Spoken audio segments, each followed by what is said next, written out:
Radio show, so informative. Didn't do that anymore, but he's all over talk radio and TV, and we always enjoy having him. And he got arrested. You could be there pro-abortion. You just couldn't be against it. We're going to talk about that coming up in a few minutes. But sir, continue with the free speech issue. How can you put up signs with Bush as the Joker, Bush as a vampire? And I wasn't a fan of Bush tripling the size of government. Now, Obama's tripled it in 7-8 months, though, so he obviously even worse. I didn't know that was possible. How do these people, in fact, take the Village Voice. They put out Bush is the vampire, killing the Statue of Liberty, drinking its blood. The very artist came out and said, no, it's okay to show Bush bad, but because Obama is partially African, you are not allowed to. I mean, it's just they've got so much bravado. They're just so incredibly arrogant and just so over the top. They have no shame. Can you comment on what makes them tick and the attacks on your free speech? Well, first of all, I think it's purely ideological. These people come from a point of view which basically says whatever we say goes. If we do it, then it's acceptable. If our opponents do it, then it's unacceptable. And you make them suffer for what they do in whatever way you can, because there is no such thing as a standard of truth. That's the most important thing to keep in mind when listening to their words and everything. The ordinary notion that you are trying to speak the truth and make sense, and that you have respect for some standard of reasonableness and common sense and logic and factuality, none of it applies to them, as it did not apply to the people who edited Pravda in the old Soviet Union, as it never did not apply to the Goebbels propagandists under the Nazis. These people aren't about speaking the truth. They are simply about imposing their will by manipulating people's minds, by cutting off others so that they won't have access, won't be able to make arguments, and only allowing their voice and their understanding and their interpretation to be heard.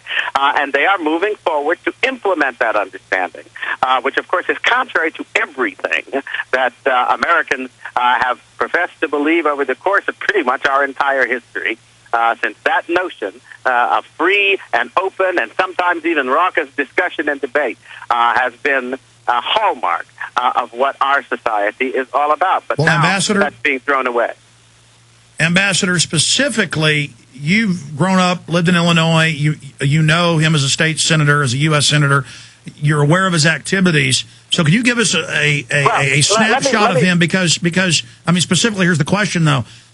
Even if you agree with his policies or disagree, I've never seen one this flagrantly or slickly lie. He makes Clinton look like a poor liar.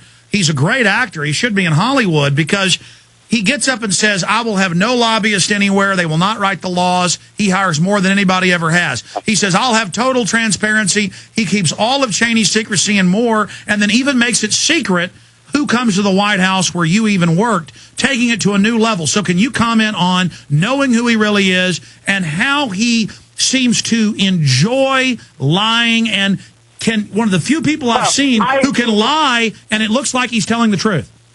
Well, first of all, I don't want to pretend. One, I did not grow up in Illinois. You know, I ran there, but I ran there on invitation. Okay, well, I misunderstood that. But you're in Illinois, so how do you know him? How do you know him? I learned about Barack Obama as I was engaging in the preparations and carrying out of that campaign effort. It is not a personal thing, and I never pretend that I have some, special personal slant on Barack Obama. I don't know about that.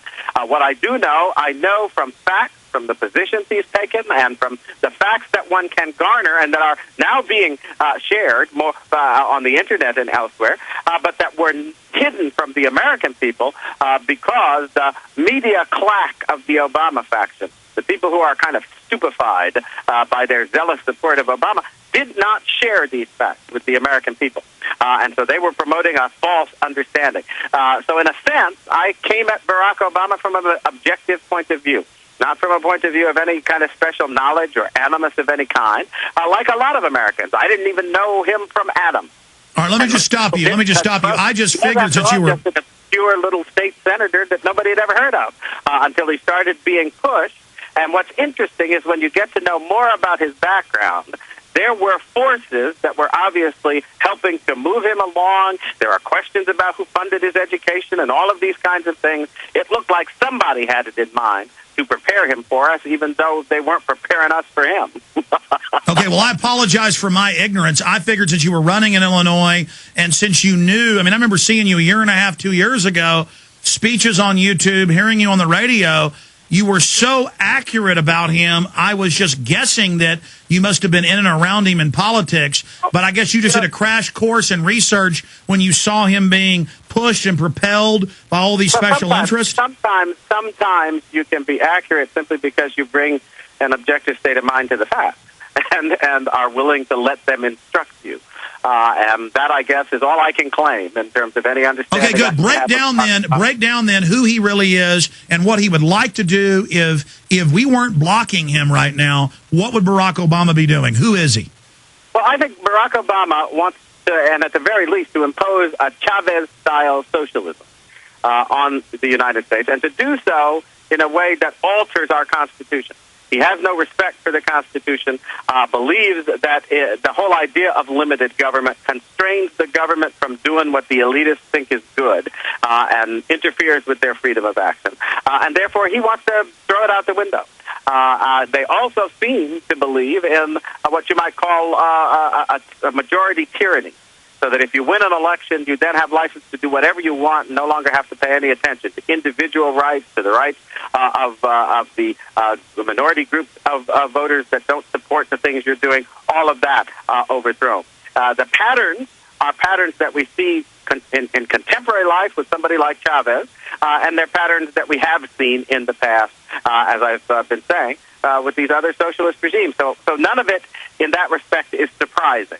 And he just seems to be cut from an ideological cloth that came from his background, his association with people like Bill Ayers, his instruction in the approaches of folks like Saul Alinsky, his preference for Marxist-Leninist teachers and instructors who would, among other things, have shared with him that understanding of the world which devalues the individual and which lifts up the notion that individuals are no different than stones or rocks or any other material things and should be arranged and ordered by the will of the ruler so that their ideas and understanding of what is right for the society can be carried out. The whole moral understanding that puts an intrinsic value on individuals that started with our Declaration of Independence, he also rejects. And once you realize that you're dealing with somebody whose moral universe has rejected the fundamental premises of liberty that most Americans kind of take for granted, even when they can't fully articulate them, then you are a long way toward understanding what he's about. And what does he want to do? He wants to impose that kind of controlling socialist government on the United States. Does he think it's going to do us good? I imagine so, but I've got to tell you, when you see somebody so unwilling to look at the factual truth, and a lot of these leftists are and have been for the whole of my lifetime, you have to wonder whether they haven't completely surrendered to the fervor of their ideology in a way that makes their good intentions worthless because they're not willing to discipline those intentions with the discipline of common sense and reason and truth.